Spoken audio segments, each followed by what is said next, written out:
Hi everyone, I'm the Plant Propagator and welcome to my channel.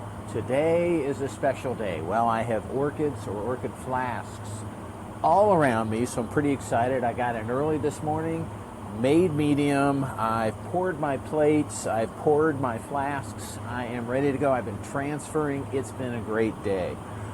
It's also a special day because I want to thank you if you are a subscriber to my channel, because I've reached 1,000 subscribers, and it's a lot to me, and I thank you for subscribing. I'm happy to be here. I do this for fun.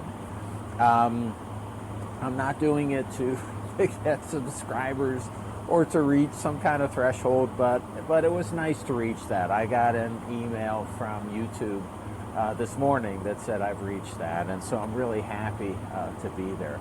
I also want to explain, as I get into this today, I want to show you one thing, and that is how I transfer some of my orchids to flasks in bulk.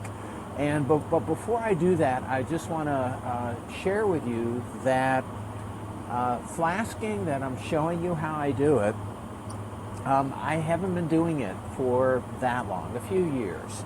I've been working in the area of plant tissue culture for many years, for 40 years, but I haven't been doing orchid flasking for that long. So a lot of what I'm doing, I take the knowledge that I've gained over the past 40 years just working in general tissue culture, and I try to apply it to orchids. But no one showed me how to do orchids. So as I show you these things, I want you to know that no one showed me how to do this. I'm making stuff up as I go. And I'm doing things just because, to me, it makes sense based on my knowledge. If you know a better way of doing this, if you're a flasker yourself and I'm doing something that's really odd or bad or something like that, just let me know. I'm happy to try new approaches. But again, no one showed me how to do this, so I really can't say that this is how it's done. This is how I do it because this is what I'm making up as I go along with this process. And to be honest, things are I'm doing pretty well in this, but there may be better things, and I'm always I always have an open mind. I always want to try to improve and get things better and look into new approaches and practices and things like that. So help me out if you can. If you're learning from this, that's great, but just know that no one told me how to do this. I'm making it up as I go along, and like I said, it's working out. These are, and I showed you this in my last video, these are a couple of flasks that I have. So in this flask is a Cattleya that I made. It's actually a self from Mishima Victory, and in this flask is Encyclia tampensis, the Florida butterfly orchid. And these plants in flasks are doing really well. The root systems are incredibly vigorous, and there's different ways to do this. So when I started out doing this, I was putting individual orchids one at a time into here, and that's hard to do because the flasks are so deep, and when you put the orchids in there, you have to have a really long forceps to put it in there so you don't get your fingers inside the flask, and again, that's hard to do. So what I do especially with the taller flasks, with the smaller flasks, that's another story. You can put things in the smaller flasks okay, and not have to worry about contamination, but in these larger flasks I worry a little bit. And so what I do is bulk transfer, and I'll show you how I do this. And again, it seems to be working out to do this type of transfer with these orchids. The other thing that I do is I have a lot of plates of seedlings, and so this is a plate of seedlings that one of the people in my orchid breeding group provided to me. So Bill, thanks for this. I say thanks, but it's his, and he gets these back. But what I did today is I transferred. Actually, this isn't Bill's. This is mine. I did Bill's earlier. This is mine. This is one of my hybrids. This is another Momolani Rainbow hybrid. Sorry, too many orchids today. But anyway, this is one of my hybrids, and what I did this morning is I transferred the individual embryos into these plates. And here's one that's cleared a little bit. There's still condensation on this, but what I do is I make 5x5 grids. So this has been actually only 2 months, usually 2 to 3 months.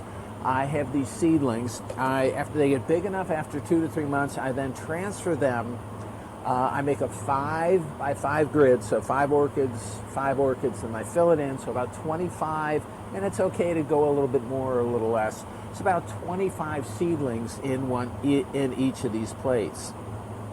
And then what happens but these plates are small, even compared to the small flasks. These are just standard. These are standard size Petri dishes. These are 100 by 25 millimeters. So these are a little bit taller, and I'd like to use this in the laboratory. They're also more expensive because they're a little taller, but they are disposable. They're not reusable. It's polystyrene, and so this is one use. They come sterile in a sleeve. And I pour the media into them. That's what everything is right here. I pour the media into them, and then I use them. And so I make a 5x5 grid. Over time, what happens, and these are going to be pretty big. It's a Cattleya cross. These are going to be pretty big. But what happens over time is they fill the dishes. All right. So these are going to grow up, and they'll fill the dishes. And then what happens also over time, I transfer these very few roots on them this morning. But then the roots, what they'll do is they'll fill the plate. So you'll get something like these are really pretty old. So this is a encyclia, and you can see the roots will fill the plate. But what happens when this is packed? These are actually old plates that I have that I was considering tossing, but rather than tossing them, I think I'll just show you what I mean when I say I do a bulk transfer. All right, so I have some encyclias. These are another plate I was going to toss. This is Cattleya pumila. This is for Jim. Jim said that he'll take as many of these as I can give him, so I'm about to give him a few more, and I still have a ton of these left over. I also have some of my other Cattleya crosses here. And again, these plates are old that I was going to toss, but I'm going to transfer them in bulk, show you how to do it, and then I'll get flasks that'll look like this a little while ago. So this was bulk transferred. I got 8.2. So about 2.5 months ago, these were in a Petri dish like that, and they were transferred to this container. This is a big Cattleya, so these have grown a lot. This encyclia was bulk transferred 7.7, so this was transferred about 3 months ago. But look at the growth that you can get coming from a plate like this into something like this in 3 months. But the encyclias love growing like this. Okay, so let me show you what the bulk transfer looks like. What I do is I use these deli containers, and the nice thing about the deli containers is the diameter of the container is about the same size of the dish right here. All right, you getting the idea here? So what I'm going to do, which one should I do first? Let's do this one. This is probably, and this is the Cattleya pumila. And with all of these old plates, I started out months ago in some of these things a year ago. I started out and made a 5x5 grid, and these things will sit in here once they grow as much as they grow in these dishes, and they're small and they're sealed. They kind of they slow down and they kind of sit for a while. Eventually they'll die, but they just kind of sit stagnant in here for a long time. This was done March of 21. So the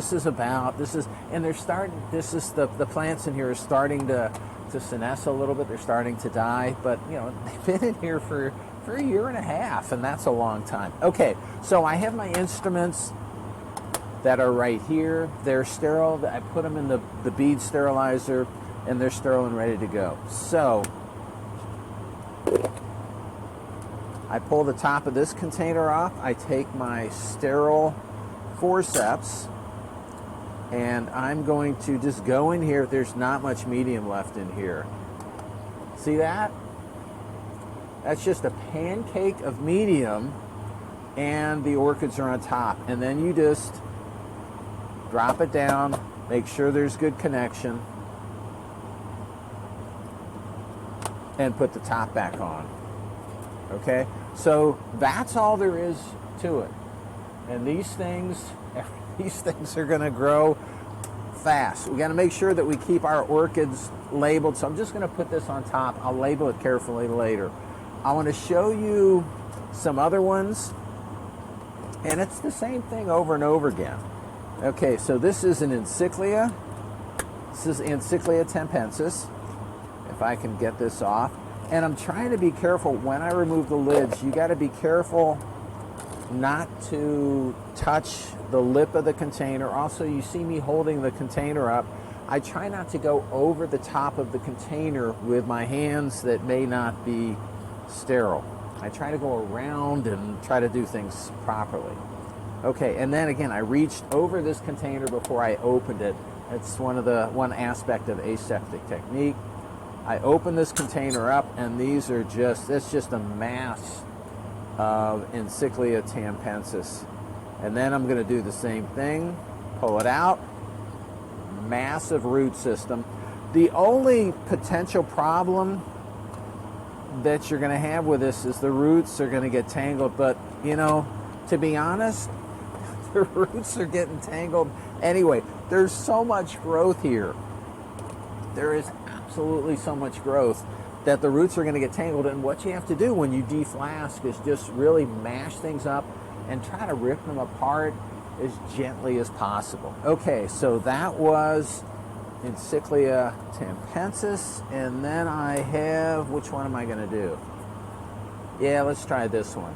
Here's another Momolani Rainbow cross. I use Momolani Rainbow in a lot of my crosses because in my hands, Momolani Rainbow is just incredibly prolific. The plant just grows massively, and I have a lot of flowers, and if I have a lot of flowers, that means I can do a lot of pollination. So let's take the top of this container off like this and grab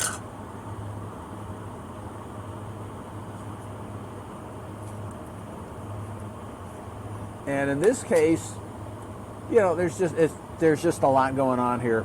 What happens with this one, I don't know if you could tell, but what happened with this is that the roots, and it's orchid roots, they actually grab the plastic, the petri dish plastic, and they'll do that. Orchid, as you know, orchid roots grab onto things. They grab onto trees when they grow natively. They'll grab onto pots or bark or leca or whatever is associated with that, and they grabbed onto the petri dish. And sometimes it takes a little effort to pull it out. But this is what I'm going to do. I guess the last thing I want to show you, keep that lid that goes with that, is wrapping these containers. So this is a piece of Glad wrap that I cut out of a large roll with a PVC pipe cutter, and then I'm just going to go around this a couple of times, and I'm kind of pulling as I'm wrapping just a little bit, not enough to break it, but when you're ready to break it, you just kind of hold on to it and then break it, and seal it. And then I left myself a little tab so I know where that begins. So I need to mark all these containers as far as when I did it, and what went in there, of course. But the big effort in this is, as you can see, this is quickly, and I just transferred in a couple of minutes. I transferred 75 orchids because each of these dishes had 25 orchids in it. The effort is actually making this, the initial plate, which is the 5x5 grid that is right here of these orchids. And I do this very carefully. I put my initial plate in the hood underneath the dissecting microscope, and I actually am really careful to pull out single seedlings to make, and nice looking seedlings to make this 5x5 grid. And then that's pretty labor intensive. The rest of this process is just really, really fast. So that's all I wanted to show you today. Rapid transfer, mass transfer for a second level of replating, and how efficiently that can go and what kind of results you can get from that. That's all I have for today. If you like what you saw today and you want to keep on seeing my videos, it would help me out if you could click on like, share, and subscribe to my channel if you're not already a subscriber. Again, for those of you that have subscribed, I'm reaching pretty good numbers, and I do appreciate that. Anytime you have any comments, put them in the comment box, and I'm happy to answer them as soon as I can. All right, that's all I have for today. Happy propagating.